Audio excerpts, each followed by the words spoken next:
Mas, de novo, os israelitas fizeram o que desagrada a Deus, e Deus entregou-os nas mãos dos midianitas. E os filhos de Israel clamaram mais uma vez ao Senhor. Deus revela a consciência do povo a causa da sua aflição. Era já uma resposta, mas, por agora, deixa-os no seu estado. Não opera no meio deles, livrando-os imediatamente, mas atua por eles, no instrumento que escolheu para efetuar a sua libertação. Deus glorifica-se nele.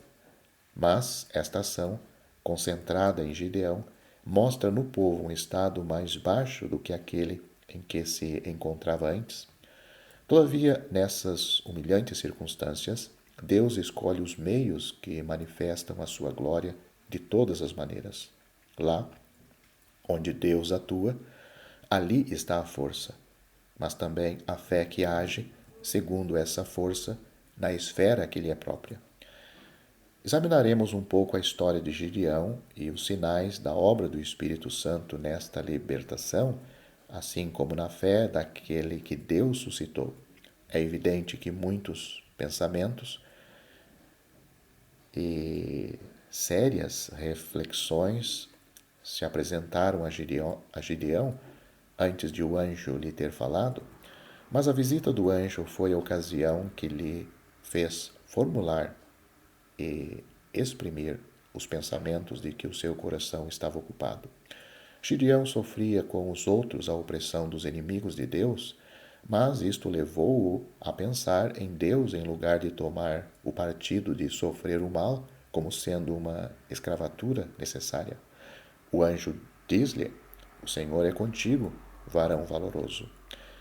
É aqui que nós vemos o que preocupava o coração de Gideão. Não era a sua própria posição, mas a relação entre Deus e Israel. Talvez, se não encontre aqui a grandeza das promessas feitas a Abraão, mas é o poder redentor do Senhor manifestando-se em favor de Israel.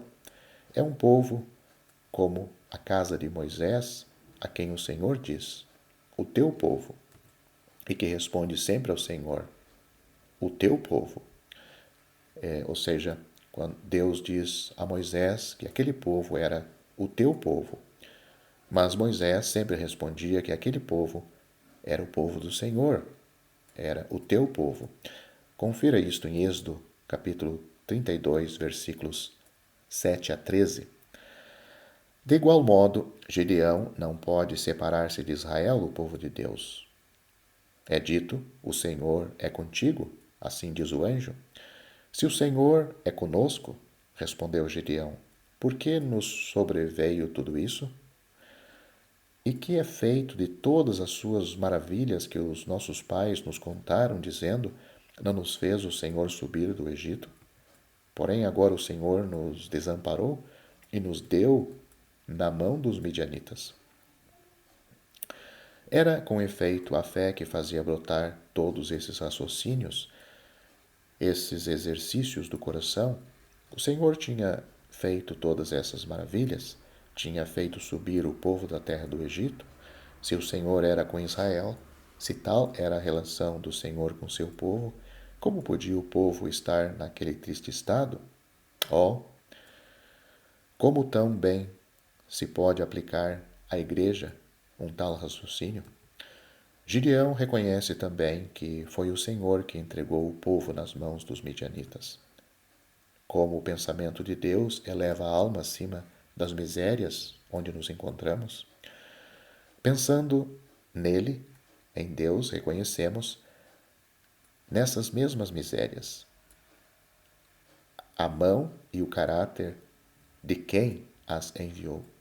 É isto que reerguia esse pobre israelita, que trabalhava sobre o peso da opressão. É dito: então o Senhor olhou para ele e disse: vai nesta tua força e livrarás a Israel. A visita e o mandamento do Senhor apresentavam a sua forma e a sua força, aquilo que anteriormente era apenas um exercício de coração. Não obstante, era esse exercício de coração que constituía a sua força, porque era um liame interior, de fé com tudo que o Senhor Deus era para o seu povo, oprimido, na consciência da relação que subsistia entre eles. Vejamos agora o desenvolvimento e a entrada em execução dessa fé para a libertação do povo de Deus. Gideão, de início, tem a noção da sua própria fraqueza, fosse qual fosse a relação existente entre Deus e o povo. Note o versículo 15. A resposta do Senhor mostra-lhe o único meio, tão simples: eu hei de ser contigo. Esta era a resposta do Senhor. Preciosa condescendência, doce e poderoso encorajamento para a alma. A fé de Gideão era fraca.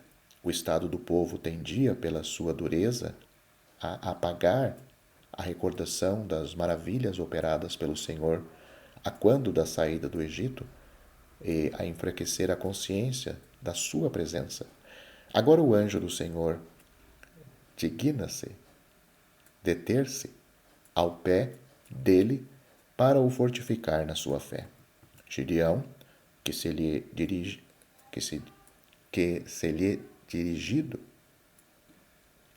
na secreta convicção de que era o Senhor, sabe agora com certeza que viu o anjo do Senhor, de Elohim, ou Elohim, face a face.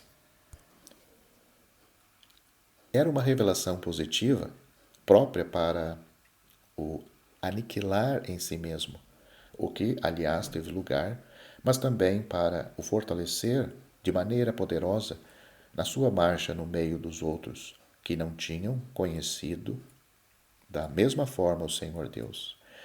E embora não seja com tais visões, é sempre assim quando Deus suscita um instrumento especial para a libertação do seu povo. O Senhor tinha se manifestado e agora tranquiliza Gideão, dizendo-lhe: paz seja contigo.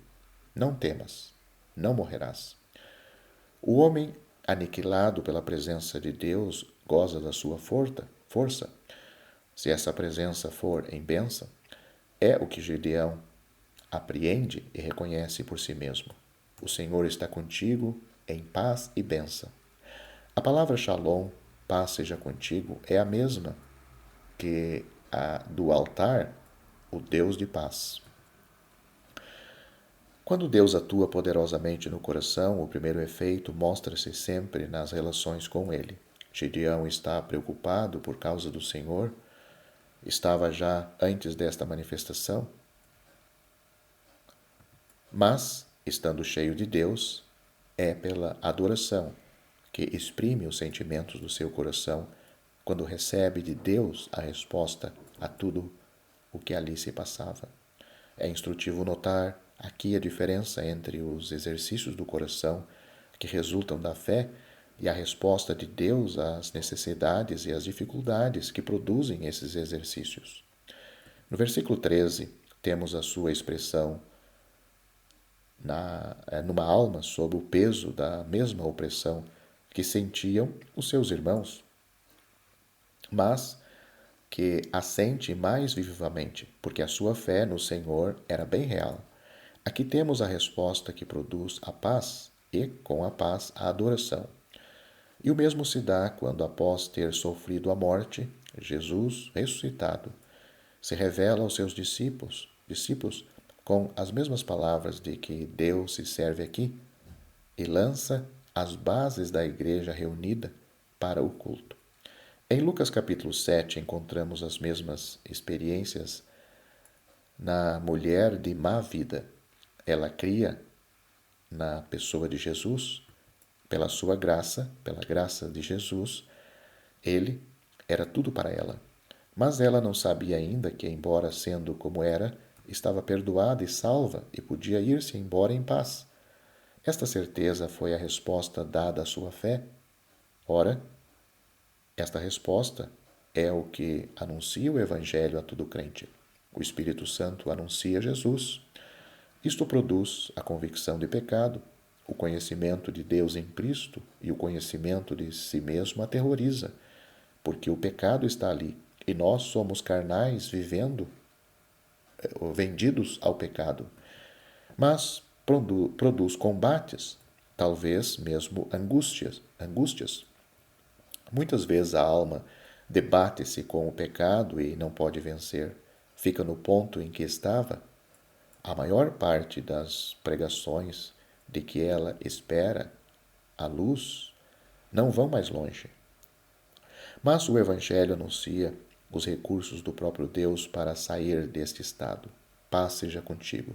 Os teus pecados te são perdoados. A tua fé, porque ela existia, diz Jesus, a mulher perdoada, te salvou. Eis o que ela ainda não sabia.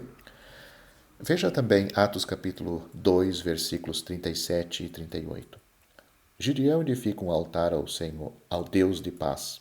Assim, as relações de paz são estabelecidas entre Deus e o seu servo.